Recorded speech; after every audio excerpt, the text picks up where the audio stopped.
अगले दिन Christine police station जाकर कैप्टन जेजी जोन्स से मिलती है और उसे बताती है कि इस बच्चे की हाइट मेरे बेटे से 3 इंच कम है, ये मेरा बेटा नहीं है। मगर कैप्टन बार बार उसे एक ही बात कहता है कि यही तुम्हारा बेटा है। क्रिस्टीन की आंखों में आंसू होते हैं। कैप्टन कहता है, ठीक है, कल मैं तुम्हारे घर एक डॉक्टर भेजूंगा, वो कंफर्म करेगा कि ये तुम्हारा बेटा है या नहीं। अगले दिन उसके घर एक डॉक्टर आता है जो बच्चे को बगैर चेक किए, बगैर किसी जांच पड़ताल के फैसला दे देता है कि क्रिस्टीन का बेटा वॉल्टर यही है। वो क्रिस्टीन से कहता है कि कभी कभी ज्यादा स्ट्रेस की वजह से बच्चों की स्पाइन सिकुड़ जाती है, जिसकी वजह से उनकी हाइट कुछ इंच कम हो सकती है। दरअसल सब लोग ये साबित करने की कोशिश कर रहे होते हैं कि ये बच्चा क्रिस्टीन का ही है। अब एक दिन रेडियो पास्टर गुस्तावो का उसे कॉल आता है, जो उसे चर्च बुलाता है और अखबार दिखाता है जिसमें उसके और उसके बेटे की खबर होती है। पुलिस ने कहा होता है कि हमने क्रिस्टीन के बेटे वॉल्टर को ढूंढ लिया है। डॉक्टर ने भी इसकी तस्दीक कर दी है, लेकिन वो अपने बच्चे को कबूल नहीं करना चाहती क्योंकि वो उसकी जिम्मेदारी नहीं उठाना चाहती। गुस्तावो कहता है, पुलिस वाले चाहते हैं कि तुम इस बच्चे को पालो, उन्होंने कभी तुम्हारे असल बच्चे को ढूंढा ही नहीं। दरअसल वो अपनी जिम्मेदारी से भागना चाहते हैं। यहाँ का पुलिस चीफ कभी अपना काम ठीक से नहीं करता। आज से 2 साल पहले उसने कुछ ऐसे पुलिस ऑफिसर्स की टीम बनाई थी जो सब के सब करप्ट थे। उन लोगों ने कई लोगों की इनकाउंटर किए। उन्हें इस बात से कोई फर्क नहीं पड़ता था कि वो बेगुनाह थी या गुनहगार। उन्होंने अपने मुखालिफिन को खत्म कर दिया और अब उनका गुंडा राज चलता है। तुमने उन पर इल्जाम लगाया कि वो अपना काम अच्छे से नहीं करते, वो सब करप्ट हैं। इसीलिए अब वो समाज के सामने ये साबित करना चाहती हैं कि तुम एक अच्छी इंसान नहीं हो, बल्कि ऐसी औरत हो जो अपने बच्चे की जिम्मेदारी से बचने के लिए उसे कबूल नहीं करना चाहती। ये सुनकर क्रिस्टीन को बहुत दुख होता है और अब वो अपने बेटे के डेंटिस्ट के पास जाती है। डेंटिस्ट कहता है, मैंने तुम्हारी बेटी के सारे दांत अपने हाथों से निकाले हैं, मुझे मालूम है उसके दांतों का स्ट्रक्चर कैसा है। इस बच्चे के दांतों का स्ट्रक्चर और तुम्हारी बेटी वॉल्टर के दांतों का स्ट्रक्चर बिल्कुल मुख्तलिफ है और ऐसा तब तक नहीं हो सकता जब तक सर्जरी ना की गई हो। ये सब कुछ वो डेंटिस्ट से तहरीरी शक्ल में ले लेती है।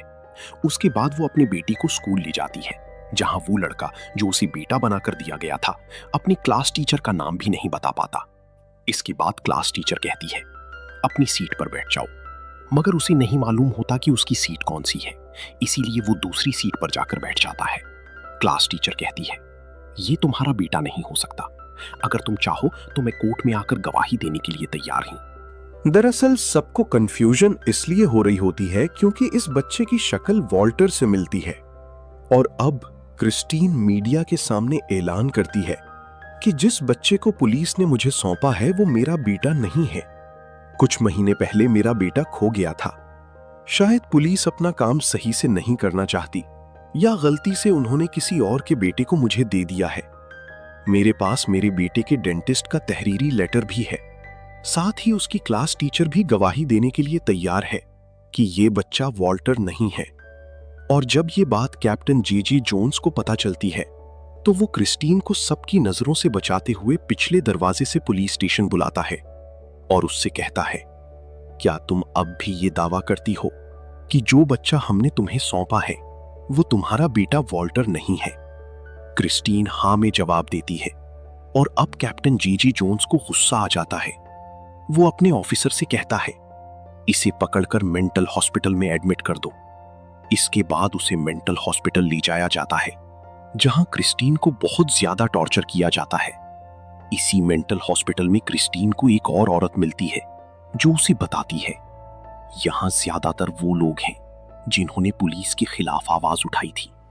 इन्होंने सबको यहां लाकर एडमिट कर दिया और अब दुनिया की नजर में हम सब पागल हैं, इसीलिए हमारी बात पर कोई यकीन नहीं करेगा।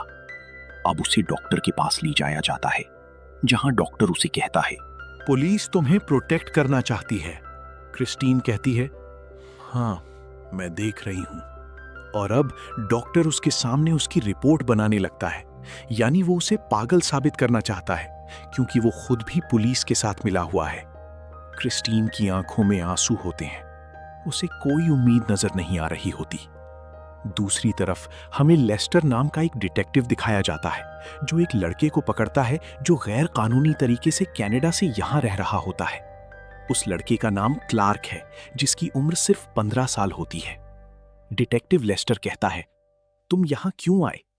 वो कहता है, मैं यहां अपनी मर्जी से नहीं आया। मेरे अंकल, जिनका नाम गॉर्डन है, वो मुझे जबरदस्ती कनाडा से अमेरिका ले आए। वो एक साइको इंसान है। उन्होंने मुझसे जबरदस्ती कई बच्चों को अगवा करवाया, जिसके बाद उन बच्चों को एक जगह ले जाकर मार दिया करते थे। हमारा एक उसूल था कि हम किसी भी शहर से एक से ज्यादा बच्चे को अगवा नहीं करते थे। इसके बाद डिटेक्टिव लेस्टर उसे कई बच्चों की तस्वीरें दिखाता है, जिनमें वॉल्टर की तस्वीर भी होती है। वो वॉल्टर को पहचान लेता है और कहता है, इस बच्चे को भी हम ही ने अगवा किया था, जिसे दूसरे बच्चों के साथ कैद किया गया था। ये सुनकर डिटेक्टिव लेस्टर हैरान हो जाता है। वो कैप्टन जे जोन्स को कॉल करके सब कुछ बताता है, मगर वो कहता है वो लड़का झूठ बोल रहा है और अगर वो अपनी बात से ना मुकरे तो उसे भी ठिकाने लगा दो। मगर डिटेक्टिव लेस्टर उसकी बात नहीं मानता। वो क्लार्क को लेकर उस जगह जाता है जहां वो अपने अंकल गॉर्डन के साथ मिलकर बच्चों की लाशें दफनाया करता था। जब वो वहां खुदाई करते हैं तो उन्हें बहुत सारे बच्चों के ढांचे मिलते हैं, जिससे डिटेक्टिव लेस्टर को समझ आ जाता है कि गॉर्डन वाकई एक खतरनाक कातिल है। इधर मेंटल हॉस्पिटल में हमें क्रिस्टीन दिखाई जाती है, जिसे जबरदस्ती इंजेक्शन लगाया जा रहा होता है, जिसकी वो मुजाहमत करती है। वहां डॉक्टर आता है और कहता है, इस पेपर पर साइन कर दो, इसके बाद तुम घर जा सकती हो। दरअसल उस पेपर पर लिखा होता है कि उससे गलती हुई है, पुलिस ने अपना काम अच्छे से किया है और उसका बेटा उसे मिल चुका है। मगर वो ऐसा करने से इनकार कर देती है, जिसके बाद उसे इंजेक्शन लगा दिया जाता है और वो बेहोश हो जाती है। कुछ दिनों बाद पास्टर गुस्ताव अखबार लेकर मेंटल हॉस्पिटल आता है, जहां वो डॉक्टर को खबर दिखाता है जिसमें लिखा होता है कि वॉल्टर अब इस दुनिया में नहीं रहा, उसका ढांचा मिल चुका है। ये खबर पढ़ने के बाद डॉक्टर क्रिस्टीन को मेंटल हॉस्पिटल से डिस्चार्ज कर देता है। जब क्रिस्टीन अपने घर की तरफ जा रही होती है तो एक बच्चा जो अखबार बेच रहा होता है, वो अखबार की हेडलाइंस पढ़ रहा होता है, जिनमें क्रिस्टीन के बेटे की खबर भी होती है। जब वो ये खबर पढ़ती है तो पूरी तरह टूट जाती है। पिछले कई महीनों से उसे एक उम्मीद थी कि शायद उसका बेटा मिल जाएगा, मगर आज उसकी उम्मीद टूट चुकी होती है। इधर पुलिस चीफ को दिखाया जाता है, जो कैप्टन जे जोन्स को अपने पास बुलाता है और कहता है, तुमने वॉल्टर के केस को सही से हैंडल क्यों नहीं किया? तुम्हारी वजह से हमारी बहुत बदनामी हो रही है। और अब वो बच्चा जो वॉल्टर बनकर क्रिस्टीन के घर आया था, उसे पुलिस स्टेशन बुलाया जाता है, जहां उससे पूछगछ की जाती है। वो बताता है, मेरा भी अगवा हुआ था और जब मैं पुलिस को मिला तो पुलिस ने मुझे वॉल्टर बनकर एक्टिंग करने के लिए कहा। मेरा असली नाम ऑर्थर है। अब हमें क्रिस्टीन दिखाई जाती है, जो फैसला कर चुकी है कि वो इन तमाम करप्ट पुलिस ऑफिसर्स पर केस करेगी जो उसके बेटे के केस में शामिल थे, जिनमें सबसे बड़ा कसूरवार कैप्टन जे जोन्स है, जो उसे और इस जैसे कई बेगुनाह लोगों को मेंटल हॉस्पिटल भेज चुका है। पास्टर गुस्ताव की मदद से उसे एक वकील मिल जाता है, जिसे वो सब कुछ बताती है। अब वकील उस मेंटल हॉस्पिटल में जाता है जहां बहुत से ऐसे नॉर्मल मरीज होते हैं जिन्हें पुलिस ने वहां भिजवाया होता है। खौफ की वजह से वो सब लोगों को वहां से डिस्चार्ज कर देते हैं, जिसे देखकर क्रिस्टीन को बहुत अच्छा लगता है। इधर हमें गॉर्डन दिखाया जाता है, जिसे पुलिस ने गिरफ्तार कर लिया है। और अब जब गस्टावो क्रिस्टीन को लेकर कोर्ट जा रहा होता है तो वो देखते हैं कि रास्ते में बहुत सारे लोग मौजूद हैं जो उनके हमायती हैं और पुलिस के खिलाफ एहतजाज कर रहे हैं। कोर्ट में क्रिस्टीन के अलावा और भी ऐसे वालिदैन मौजूद होते हैं जिनके बच्चों को गॉर्डन ने अगवा करके कत्ल कर दिया था। वकील सबसे पहले यह साबित करता है कि कैप्टन जे जोन्स ने अपनी ड्यूटी सही तरीके से अंजाम नहीं दी। उसने कभी वॉल्टर को ढूंढने की कोशिश ही नहीं की। साथ ही उसने केस खत्म करने के लिए एक अजनबी बच्चे को वॉल्टर बनाकर क्रिस्टीन के हवाले कर दिया, ताकि केस हमेशा के लिए बंद हो जाए। और जब क्रिस्टीन ने उसकी मुखालिफत की तो उसे जानबूझकर मुकम्मल सेहतमंद होने के बावजूद मेंटल हॉस्पिटल में एडमिट कर दिया गया। वॉल्टर की क्लास टीचर और उसके डेंटिस्ट की गवाही से सब कुछ साबित हो जाता है, जिसके बाद कैप्टन जे जोन्स और पुलिस चीफ दोनों को उनकी नौकरी से निकाल दिया जाता है। साथ ही गॉर्डन को 2 साल की सजा सुनाई जाती है, जिसके बाद उसे फांसी दे दी जाएगी।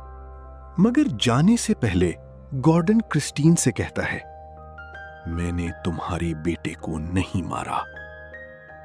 ये सुनकर क्रिस्टीन को उम्मीद मिल जाती है कि शायद उसका बेटा अब भी जिंदा है। 2 साल गुजर जाते हैं और अब गॉर्डन को उसकी सजा दी जाने वाली होती है। मरने से पहले वो क्रिस्टीन को एक पैगाम भिजवाता है कि वो उसे वॉल्टर के बारे में सब कुछ बताना चाहता है। क्रिस्टीन उससे मिलने जाती है, मगर वो अपना इरादा बदल लेता है और उसे कुछ नहीं बताता। 1 दिन बाद उसे सजाए मौत दे दी जाती है। 5 साल और गुजर जाते हैं। अब क्रिस्टीन तरक्की कर चुकी होती है। उसका बॉस उसे पसंद करता है और उसे डिनर के लिए पूछता है, मगर क्रिस्टीन कहती है, आज नहीं, मैं फिर कभी चलूंगी। और तभी क्रिस्टीन को एक कॉल आती है जो पुलिस स्टेशन से एक औरत की होती है। वो बताती है, मेरा बेटा भी तुम्हारे बेटे के साथ गॉर्डन के कब्जे में था, मगर आज कई सालों बाद वो हमें मिल गया है। मैं चाहती हूं कि तुम पुलिस स्टेशन आ जाओ। इसके बाद वो पुलिस स्टेशन जाती है, जहां वो बच्चा डिटेक्टिव को बताता है, हम तीनों को गॉर्डन ने एक ही जगह अगवा करके रखा था। वॉल्टर और एक दूसरे लड़के ने भागने का प्लान बनाया। हम तीनों वहां से भाग गए, मगर मेरा पांव बाढ़ में फंस गया था। वॉल्टर वापस आया और उसने मेरी मदद की, जिसके बाद हम तीनों अलग अलग सिमतों में भाग गए। मुझे नहीं मालूम कि गॉर्डन ने वॉल्टर और दूसरे लड़के को दोबारा पकड़ा या नहीं, लेकिन ये पूरी बात सुनने के बाद क्रिस्टीन के दिल में एक बार फिर उम्मीद जाग उठती है। उसे लगता है कि उस रात उसका बेटा कहीं भाग निकला था और शायद अब भी जिंदा है और वो किसी भी हाल में उसे ढूंढना चाहती है। तो ये थी एक मां की सच्ची दर्द भरी कहानी। उम्मीद करते हैं कि ये कहानी आपको पसंद आई होगी।